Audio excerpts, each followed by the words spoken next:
Bismillahirrahmanirrahim. Assalamualaikum warahmatullahi wabarakatuh. Alhamdulillah, wassalatu wassalamu ala rasulillah. Apa kabar semua anak-anakku kelas 5? Semoga kalian selalu sehat dan dilindungi oleh Allah. Dan jangan lupa untuk selalu jaga kondisi kalian, makan makanan yang bergizi, jaga jarak, kalau keluar pakai masker, dan sering-seringlah mencuci tangan dengan sabun dan air yang mengalir. Baik, sebelum kita memulai pelajaran pada pagi hari ini, marilah kita berdoa. Berdoa dimulai. A'udzubillahi minasyaitonirrajim.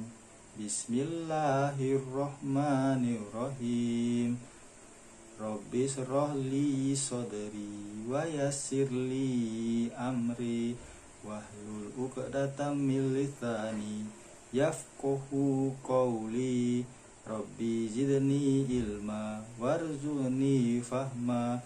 Allahumma anfa'ni bima 'allamtani wa alimni ma yanfa'uni.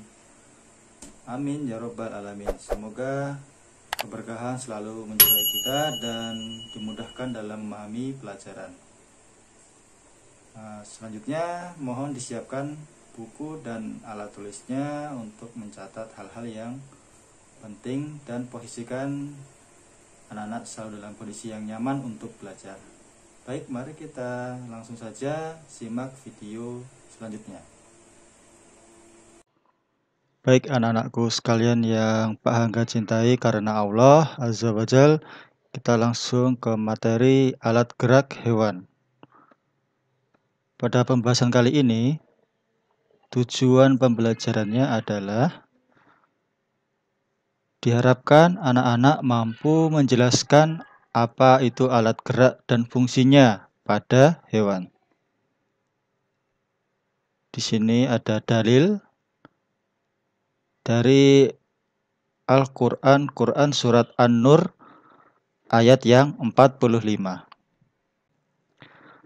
Dalam ayat 45 Quran Surat An-Nur ini, Allah menjelaskan, dan Allah telah menciptakan semua jenis hewan dari air. Maka sebagian dari hewan itu ada yang berjalan di atas perutnya dan sebagian berjalan dengan 2 kaki, sedang sebagian yang lain berjalan dengan 4 kaki.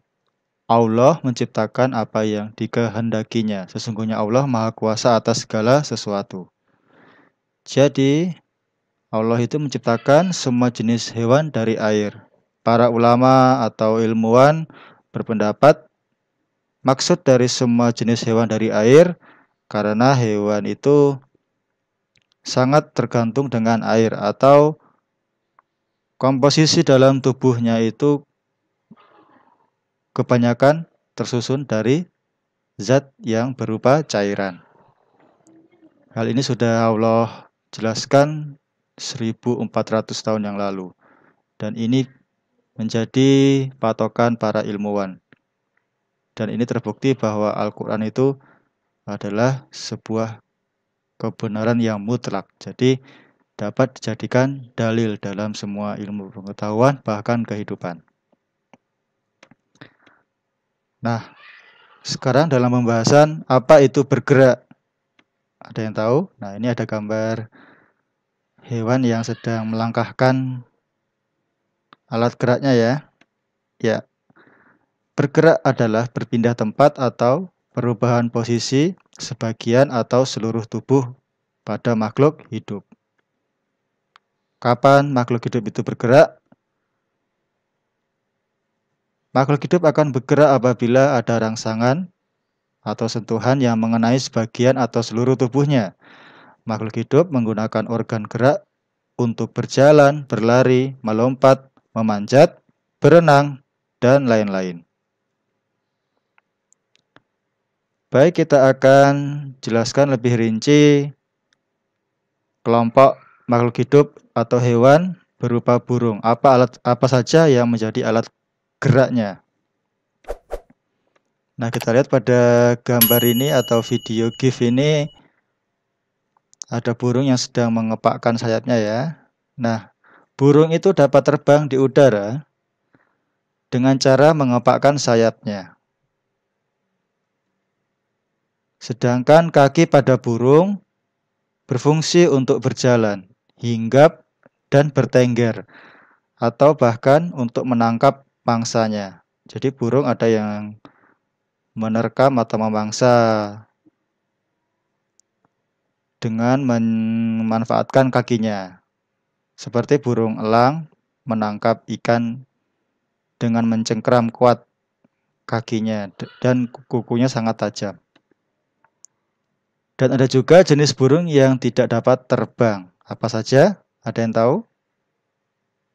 Ya, ini jenis burung pinguin yang hidup di daerah kutub ya.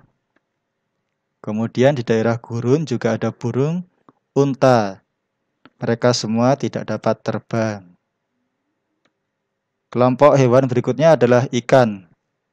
Ikan dapat berenang dengan menggerakkan organ tubuhnya yang berupa sirip. Jadi ikan dapat bergerak maju, itu ada sirip yang membantu pergerakannya. Ada sirip ekor, sirip punggung, sirip dada, dan sebagainya. Di samping itu, sisik yang licin juga memudahkan ikan bergerak di dalam air. Kelompok hewan selanjutnya adalah reptil. Reptil adalah hewan yang seluruh tubuhnya tertutup oleh kulit kering atau sisik. Jadi reptil itu kulitnya bersisik kering, kasar.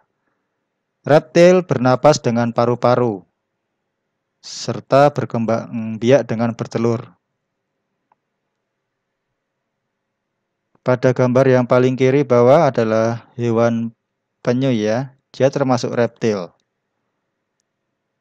Kemudian ada ular. Ular dapat bergerak dengan menggunakan otot perutnya.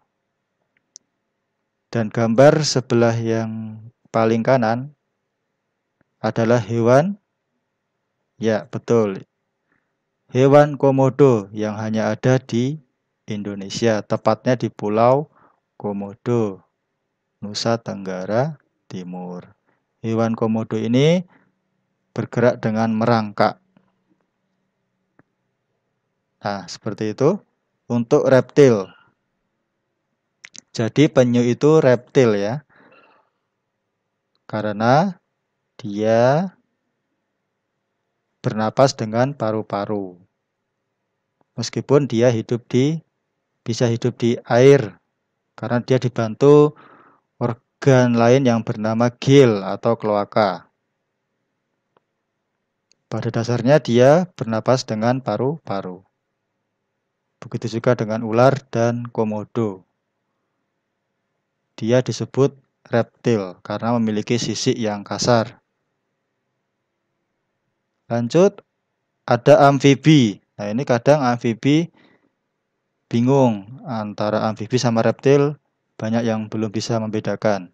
Amfibi adalah kelompok hewan yang dapat hidup di darat dan air.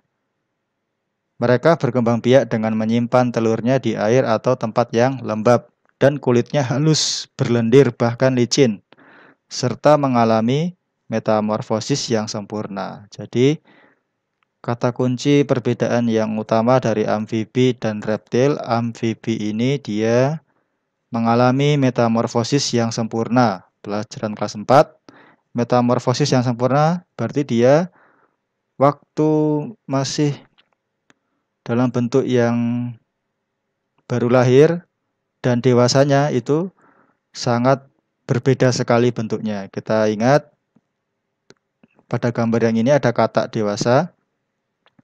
Setelah dia menetas dari telur, dia akan berbentuk berudu atau kecebong. Kemudian menjadi katak berekor dan menjadi katak dewasa. Di situ perubahannya sangat berbeda sekali. Nah, itu amfibi, dia hidup di dua alam. Nah, alat geraknya amfibi katak dewasa yaitu dengan kaki belakang yang panjang, lebih panjang daripada yang depan. Itu membantu untuk melompat dan berenang. Sedangkan hewan yang di sebelah katak dewasa ini adalah salamander. Dia juga termasuk amfibi, hidup di dua alam. Selanjutnya, kelompok hewan serangga. Di sini ada gambar belalang. Belalang memiliki alat gerak berupa sayap untuk terbang dan 3 pasang kaki yang berruas untuk berjalan dan melompat. Jadi 3 pasang, depan, tengah, belakang. Berarti totalnya adalah 6. Kemudian ini ada kupu-kupu dan lebah bergeraknya dengan sayap untuk terbang. Lanjut, mamalia adalah kelompok makhluk hidup yang memiliki rambut dan kelenjar susu untuk menyusui. Mereka berkembang biak dengan melahirkan. Jadi rambut ya, bukan bulu. Kalau bulu itu pada unggas atau itik. Jadi kalau ada yang menyebut bulu hidung itu salah. Rambut hidung yang benar. Alat gerak mamalia yang hidup di darat berupa tungkai. Tungkai ada tungkai depan, tungkai belakang. Tangan termasuk tungkai yang fungsinya menggenggam. Kaki adalah juga tungkai yang berfungsi untuk berpindah tempat. Sedangkan sayap, tungkai yang khusus digunakan untuk berpindah tempat melalui udara. Seperti pada GIF di samping adalah hewan citah. Citah memiliki 4 tungkai itu ya. Untuk bergerak. Sedangkan ini adalah orangutan.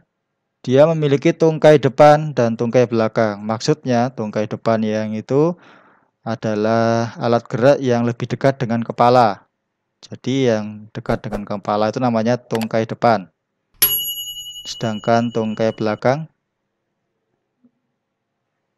yang lebih dekat dengan ekor. Kemudian hewan kelelawar yaitu bergerak terbang dengan sayapnya.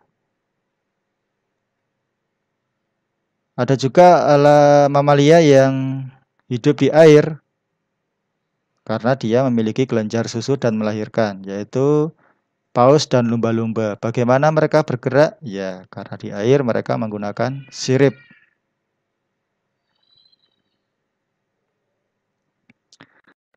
Baik, itu materi dari Pak Angga, kurang lebihnya mohon maaf.